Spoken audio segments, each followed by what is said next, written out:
안녕하십니까. 신의 한수의 신혜식입니다. 오늘은 좀 심각한 얘기를 해보겠습니다. 창원 성산 이 보궐선거 개표가 정말 투명했는지 문제가 없는지 갈수록 의혹들이 많이 나오는 것 같습니다. 인터넷에도 글이 많이 올라오고 있고 해서요. 저희가 하나하나 좀 짚어서 무엇이 문제인지 여러분들께 말씀드리고자 합니다.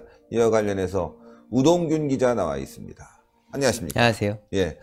오늘 오전부터 조사를 했는데 내용에 대해서 한번 차분히 우리 시청자 여러분들께 설명을 좀 부탁드리겠습니다. 네, 아무래도 지금 많은 분들께서 창원 성산 보궐선거했던 이 창원 성산 지역의 결과를 놓고 좀 뭔가 문제가 있는 거 아니냐, 혹시 개표 과정에서 문제가 있지 않았냐 라는 지금 의혹을 많이 제기하고 있습니다.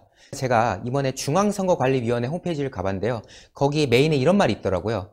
산소처럼 투명한 개표선거 라는 말이 있던데, 저는 지금 현재 밝혀지고 있는 그런 의혹들을 보면서 과연 산소같이 깨끗했는가, 어쩌면 연탄가스처럼 탁한 그런 개표 과정이지 않았을까 라는 생각이 들 만큼 지금 안타까운 일이 많이 전개되고 있고요. 연탄가스 좋다, 연탄가스. 네. 그래서 제가 이제 해당 자료를 조사한 거를 바탕으로 잠시 후에 이미지를 보면서 마저 이야기를 나누도록 하겠습니다. 예. 자, 그러면 이번 선거에 어떤 점이 있었는지 일단 뭐 제가 생각할 때는 말이죠. 선관위에 올린 자료를 보니까 100.1% 개표를 했다. 100% 개표하면 100% 개표해야지 100.1은 뭐냐. 또 마지막에 왜 몰표가 나왔을까. 그리고 이러한 상황이 되면 보통 재검표를 요구하는데 기사는 재검표를 요구했다고 했는데 당사자인 강기훈 후보 측은 그런 바가 없다. 이렇게 얘기를 하고 있습니다. 일단은 저희가 그 자세한 이미지를 보면서 또 이야기를 나누도록 하겠습니다. 예, 한번 볼까요? 네. 예. 제가 이 개표율이라는 것을 봤는데 100.01%라는 게 나왔습니다. 예. 당연히 개표를 끝냈으면 100%가 나와야지 맞는 거지 않습니까? 그렇죠. 근데 이 0.01%가요. 환산에 뭐 9표 정도가 되는 건데, 예. 여기 보시면은 후보자별 득표수에서 지금 93,239표라고 돼 있는데 또 결과에서는 93,240표. 숫자가 또 1밖에 차이 안 나고 뭔가 이 개표이라는 그 계산 셈법 자체가 약간 이상하지 않느냐라는 이제 의혹을 제기했고요. 네. 그래서 또 이제 자세히 보면은 강기훈 후보 같은 경우는 이제 그 투표수가 그대로 유지됐는데 또 여영국 후보는 또 한 표가 추가됐어요. 예, 한번 그 드래그해서 키워보세요. 예. 네. 이게 보시면은, 자, 여영국 후보가 42,660표였습니다. 예. 근데 보시면은 한 표가 늘었어요. 그리고 그러니까. 아래 또 보면은 이 기권수가 100%인데 101표고. 네네. 그리고 이제 기권수가 이제 89822 해가지고 투표 안 한 사람 수치인데 또 넘어가면 이제 하나 줄었죠. 그래가지고 전반적으로 봤을 때 과연 이 투표자 집계를 제대로 일단 한 건지 거기서부터 의혹이 있고 또 여러모로 봤을 때 좀 따져봐야겠다라는 상황이 전개됐습니다. 자, 이거는 지금 선거관리위원회에 올라온 거를 캡처한 거죠? 네, 맞습니다. 예. 아, 이런 거 보니까 자꾸 의심이 가고 말이죠. 여러 가지 상황상. 도대체 강기훈 후보 측이 이걸 이의 제기했는지도 좀 궁금한데 그런 내용들은 어떻게 나와 있습니까? 네, 일단은 사실 그날 개표 당일날 이제 예. 막판에 접어들었을 때 그 한국당 측에서 재검표를 요구했다라는 말이 많이 오갔어요. 그래서 실제로 특보로 이제 중계를 하고 있던 YTN 등등의 언론사에서도 그 내용을 보도했었고 신문사에서도 이 해당 내용을 이제 언급을 했었는데요. 예. 근데 또 선관위에서 다른 이야기를 했습니다. 선관위에서 어떤 얘기 했냐면요. 예. 한국당에서 그런 제의를 한 적이 없다는 거예요. 예. 재검표 요구한 적이 없다. 그리고 저희가 지금 논란으로 삼고 있는 것이 88.4%가량에서 갑자기 한 20여가 정체가 됐었거든요. 예, 예. 근데 88.4%에서 갑자기 94.1이 되고 94.1%에서 갑자기 99.9가 되는 예. 그런 황당한 그런 예. 일이 있지 않았습니까? 속도가 한참 안 나오다 갑자기 빨라져 버렸어요. 그런데 선관위에서는 그 20여 분 지연된 이유가 선거인 수가 많아서 오래 걸렸다. 라는 또 이제 말도 안 되는 변명을 했어요. 아유, 선거인 수 뭐 대체적으로 그 정도 나오지 않겠습니까? 일단 그게 말이 안 되는 게요. 예. 만약에 선거인 수가 많아서 오래 걸렸다면은 그러면 어떻게 그동안은 0%에서부터 시작했잖아요. 예. 0에서 0.1, 0.1에서 차근차근히 개표가 잘 올라가고 있었는데 네. 왜 그럼 막판에 88.4에서 멈췄냐는 거예요. 그렇죠. 아니 선거인 수가 많은 건 많은 거고 어쨌든 개표는 차근차근히 진행되고 있었는데 갑자기 88.4에서 멈췄다가 푹 네. 올랐다가 그 다음에 또 푹 오르는 이런 황당한 이 개표 과정을 과연 우리 선거에 참여했던 유권자 그리고 이걸 지켜보고 있는 모든 국민들이 쉬이 납득할 수 있겠냐라는 문제가 있고요. 제가 또 이제 아까 확인한 내용이 네. 있는데 제가 지금 눈여겨본 부분이 바로 여기입니다. 94.1%에서 99.9%로 넘어갔던 그 과정인 건데요. 예. 그 94.1%가 됐을 때만 해도 한국당 강기훈 후보가 정의당의 여영국 후보를 상대로 약 400여 표, 한 450여 표쯤이었던가요? 앞서고 있는 상황이었어요. 예. 물론 초박빙이었죠. 그렇죠. 근데 99.9가 되는 순간 504표 차로 석패하는 그런 역전이 되는 상황이 있었단 말이에요. 예. 그러면 대충 환산했을 때 한 1000여 표가 역전이 이제 순식간에 됐다는 건데 예.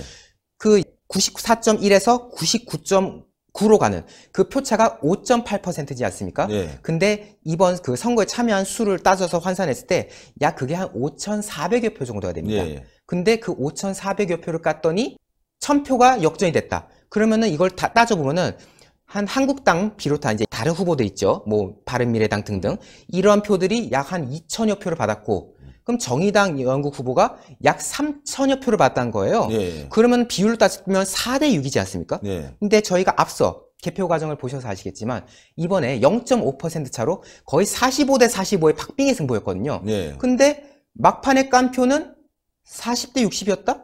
그러니까 그게 이상해요. 40대 60? 뭐 사전 투표율이 높았다. 뭐 어떤 특정 지역에서 많은 투표를 했다. 뭐 그 표만 갖다가 계산을 했다. 그래도 좀 이상해요. 왜 막판에 나왔을까? 여러 가지 좀 의심점은 있습니다. 뭐 사전 투표를 개봉해서 그렇다고 하는데 사전 투표율이 굉장히 높았단 말이에요. 네, 그렇다면 사전 투표율이 높았다는 이유 중에 하나는 바로 관심이 있었다는 건데 그런 관심들이 꼭 여영국 후보에게만 간 건 아닐 거란 말이죠. 맞습니다. 그리고 제가 시장을 다녀봤을 때도 마찬가지로 사전 투표하신 분들이 굉장히 많아요. 그분들은 다 또 2번 찍었다 이렇게 얘기했는데 맞습니다. 어쨌건 이게 표가 만약 그렇게 된다면 엎치락뒤치락 예전 상황이 대부분 그랬거든요. 엎치락뒤치락 하면서 나중에 결과가 이제 나오는 건데 이거는 뭐 쭉 앞서고 있다. 막판에 가서 팍 그냥 그것도 끝 막판에 가서 상당히 좀 혼란스러워요. 계산하기도 복잡하고 여러 가지 상황도 그렇지만 일단은 굉장히 의심스러운 부분이 있다. 투명하지 못한 부분이 있다. 그리고 기사들도 하나는 검증했다, 검증하지 않았다. 이러다 보니까 혼란만 가중되는데 저희가 뭐 선거 과정에 대해서 부정선거다 이렇게 얘기하기는 이르고 말이죠. 그러나 그렇습니다. 중요한 건 의혹들이 계속 생기고 있고 이렇게 아까 자료 보여준 대로 여러 가지 상황상 0.01% 9표라고 하지만 그렇게 이상한 집계가 됐느냐. 왜 그런 집계가 나왔냐는 것에 대한 많은 의문이 있는 거죠. 맞습니다. 이번에 아시다시피 보궐선거가 불과 국회의원 기준으로 2곳밖에 안 됐습니다. 물론 이번 선거가 가지고 있는 정치적인 함의는 높았지만은 사실 이번 그 선거 규모 자체가 큰 규모가 아니었거든요. 근데 그럼에도 불구하고 선관위에서 이렇게 의혹을 살 만한 그런 부실하게 관리를 했다는 점이 국민의 한 사람으로서 안타까웠다는 거고요. 또 이제 저희가 또 추가로 보여드릴 이미지가 있는데 그거 한번 같이 보시겠습니다. 예, 보겠습니다. 네, 제가 제목을 의혹을 자처한 개표 과정이라고 했는데요. 이게 그 당일이죠. 개표한 그 순간에 트위터에서 이제 올라왔던 글들이 이제 모여져 있는 거예요. 네. 근데 갑자기 정의당, 그 당시만 해도 강기훈 후보가 앞서고 있는 걸로 지금 이제 뉴스에 나오는 상황이었거든요. 예. 근데 그 와중에 실시간으로 정의당 여영국이 800에서 1000표 차로 이긴 걸로 개표 끝났다고 함. 갑자기 이런 트위터가 날라옵니다. 네. 거기에 또 가세해서 더불어민주당의 백혜련 의원이 또 이제 비슷한 트윗을 올려요. 최종 767표 차. 이게 이제 해당 내용인데요. 네. 참 정의당 후보를 이렇게 이겼다고 좋아하는 것도 참 우스울 일인 건데. 민주당이 말이죠. 근데 이제 보면은 767표 차로 여영국이 승리했다라는 트위터를 올린 거예요. 그 당시까지만 해도 앞서 말씀드렸지만 강기훈 후보가 이기는 걸로 뉴스에서도 계속 언급되고 있는 상황이었는데 네. 이 와중에 이런 트윗을 올렸다고 해가지고 이제 얘들은 뭘 알고 이렇게 한 거냐. 그래서 한때는 정의당의 그 선거 개표를 지켜본 사람이 트윗으로 올렸다라는 등의 이제 루머가 계속 나도는 그런 이제 혼란스러운 상황이 이어졌습니다. 그러다가 이후에 백혜련 의원이 정정합니다. 최종 504표 차로 승리했다. 현장에서 받은 표차가 정확하지 않아 제가 아까 올린 트윗은 삭제했습니다. 라고 언급은 했지만은 정말 개표가 예민한 부분인데 거기에 대해서 이렇게 가볍게 이렇게 주장을 했고 또 거기에 대해서 의혹이 될 만한 그런 트윗이 오갔다는 것 자체가 저희로서 너무나도 안타까웠습니다. 예, 어쨌건 말이죠. 굉장히 이상해요. 예, 현장에서 받은 뭐 표차가 정확하지 않았다. 현장에서 보통 집계를 정확하게 해서 선관위로 가져갈 텐데 그럼 이 사람들은 어떻게 알았다는 거죠? 거기서 들여다봤나? 어쨌건 말이죠. 정의당 그 후보의 표를 민주당이 봤다는 것도 이상하고 미리 올렸다는 것도 이상하고 중단된 부분도 이상하고 개표 결과를 올린 것도 이상하고 시간도 이상하고 여러 가지로 의혹점을 갖고 있다.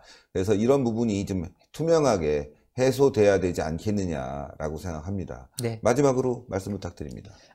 근데 제가 또 하나 추가로 네. 방금 또 이제 접한 소식이라서요. 이걸 꼭 보도를 해드려야 될 것 같습니다.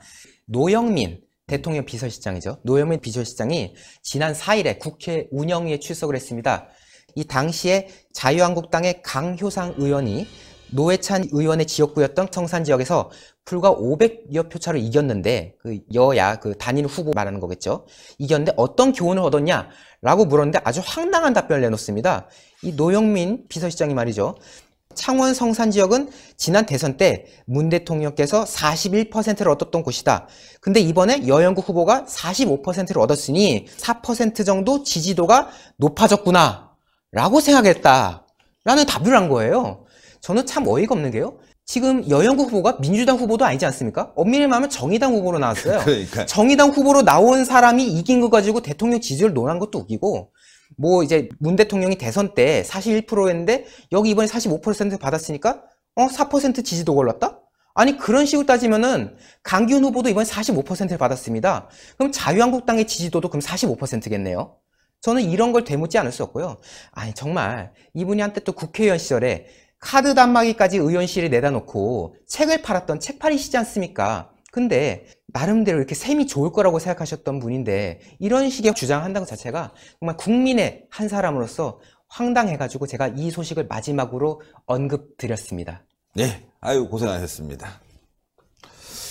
예, 여러분들, 선거 참 제대로 해야 돼요. 그리고 결과도 투명하게 공개가 돼야 되는데 이번 정말 이상합니다. 예, 저희가 부정선거가 있다는 말씀을 드리는 것이 아니라 아주 이상하다. 예, 이렇게 말씀드리는 겁니다. 왜 저자들은 먼저 알았는데 우리는 몰랐을까? 또 왜 그런 그 개표 과정이 저자들에게만 공개됐을까라는 부분이 참 어처구니가 없고요. 또 하나 말씀드리고 싶은 거는 저희가 이런 방송을 한다고 해서 부정선거라고 단정 짓는 게 아닙니다. 예, 앞으로도 선거가 있기 때문에 철저히 좀 관리해야 되겠다는 것이고요. 자유한국당도 투명하게 관리하기 위해서 기구를 하나 설치해서 말이죠. 불법 선거 감시, 또 개표 과정 감시가 꼭 필요하다. 그런 시민 모임이 좀 활성화돼야 되겠다. 이런 조언까지 함께 덧붙여서 드리고 싶습니다. 자, 방송 여기까지 하는데요. 여러분들 신의 한 수 열심히 방송합니다. 동그랗게 올라가는 구독 버튼 눌러주시고요. 추천 버튼, 댓글로 성원 부탁드리겠습니다. 대단히 감사합니다.